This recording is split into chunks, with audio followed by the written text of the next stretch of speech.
ક્યારેક એવું બને છે ને કે આપણી સામે ફક્ત આંકડાઓની એક લાંબી લિસ્ટ હોય, પણ એ માત્ર આંકડા નથી હોતા, એની પાછળ એક આખી વાર્તા છુપાયેલી હોય છે. તો સવાલ એ છે કે એ વાર્તાને બહાર કેવી રીતે લાવવી?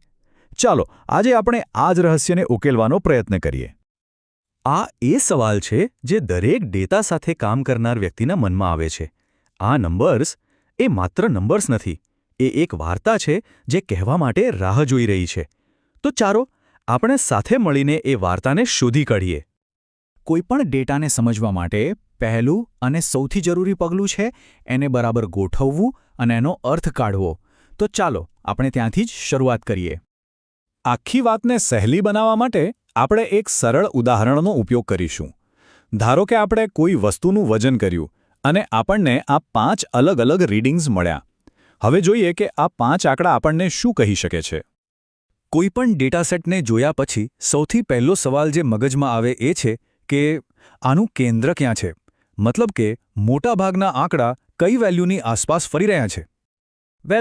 ડેટાનું કેન્દ્ર શોધવા માટે મુખ્યત્વે 2 રસ્તા છે.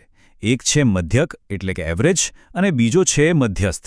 બંને બહુ કામના છે, પણ બંને આપણને થોડી અલગ અલગ માહિતી આપે છે. ચાલો જોઈએ કે એમની વચ્ચે શું ફરક છે. મધ્યક, આ તો આપણે બધા જ જાણીએ છીએ, જેને આપણે સરેરાશ કહીએ છીએ. બહુ સહેલું છે. આપણા ઉદાહરણમાં આપણે 5 વજનનો સરવાળો કરીશું અને એને 5 વડે ભાગી દઈશું. તો જવાબ આવ્યો 10.2 ગ્રામ. હવે વાત કરીએ મધ્યસ્થની. આને શોધવા માટે એક કામ કરવું બહુ જ જરૂરી છે. સૌથી પહેલાં બધા આંકડાને નાનાથી મોટાના ક્રમમાં ગોઠવી દો.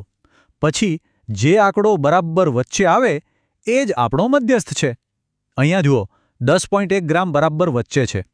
અને એક મજાની વાત એ છે કે પેલો 10.8 ગ્રામનો જે મોટો આંકડો છે એની મધ્યસ્થ પર કોઈ અસર નથી થતી. ઓકે, તો આપણને ડેટાનું કેન્દ્ર તો મળી ગયું, પણ શું બધા આંકડા એ કેન્દ્રની એકદમ નજીક છે કે પછી દૂર દૂર સુધી ફેલાયેલા છે? આ જાણવું પણ એટલું જ જરૂરી છે. તો ચાલો હવે ડેટાના ફેલાવાને સમજીએ. સુસંગતતાનો સીધો મતલબ છે કે જ્યારે પણ આપણે કોઈ માપ લઈએ તો એના પરિણામો એકબીજાની કેટલા નજીક આવે છે. આ ફક્ત એ બતાવે છે કે આપણી મેથડ કેટલી કન્સિસ્ટન્ટ છે, એ નહીં કે જવાબ સાચો છે કે ખોટો. તો આ સુસંગતતાને કોઈ નંબર આપવો હોય તો?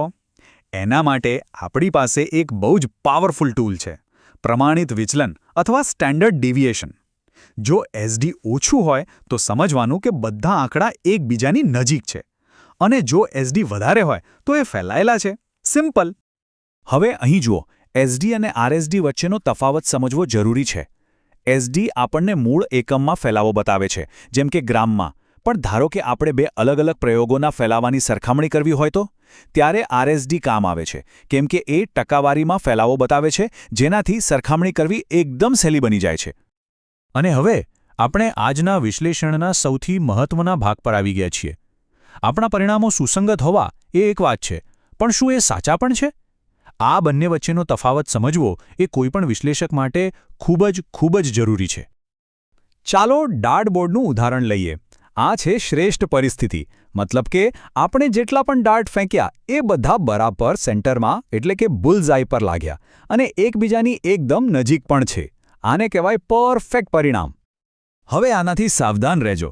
આ સૌથી ખતરનાક પરિસ્થિતિ છે. અહીં શું થાય છે? આપણા બધા ડાર્ટ એકબીજાને બહુ નજીક છે, એટલે આપણને વિશ્વાસ બેસી જાય છે કે આપણે બરાબર નિશાન લગાવી રહ્યા છીએ. પણ આખું ગ્રુપ જ લક્ષ્યથી દૂર હોય છે. આ એટલા માટે જોખમી છે કારણ કે આપણને ખોટા પરિણામ પર વિશ્વાસ આવી જાય છે. અહીં આપણા ડાર્ટ આખા બોર્ડ પર ફેલાયેલા છે, કોઈ એક જગ્યાએ નથી.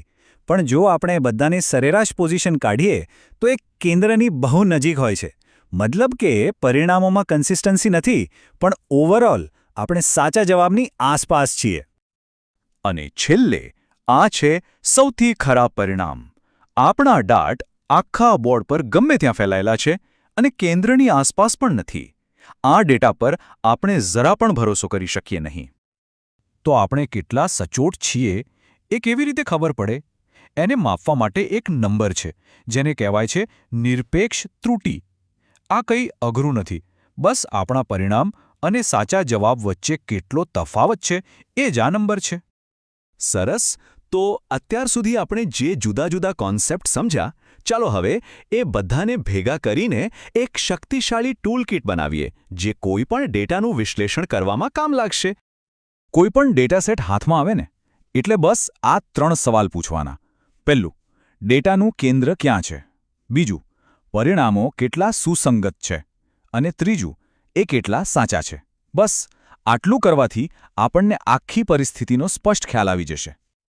અને આ જ તો આ બધા ટૂલ્સની ખરી તાકાત છે. એ આપણને માત્ર આંકડાઓથી આગળ લઈ જાય છે અને ડેટા પાછળની સાચી ગુણવત્તા અને એની વિશ્વસનીયતાને સમજવામાં મદદ કરે છે. એક રીતે આપણે નંબર્સને વાર્તામાં ફેરવીએ છીએ. જતા પહેલા એક સવાલ સાથે છોડી જાઉં છું.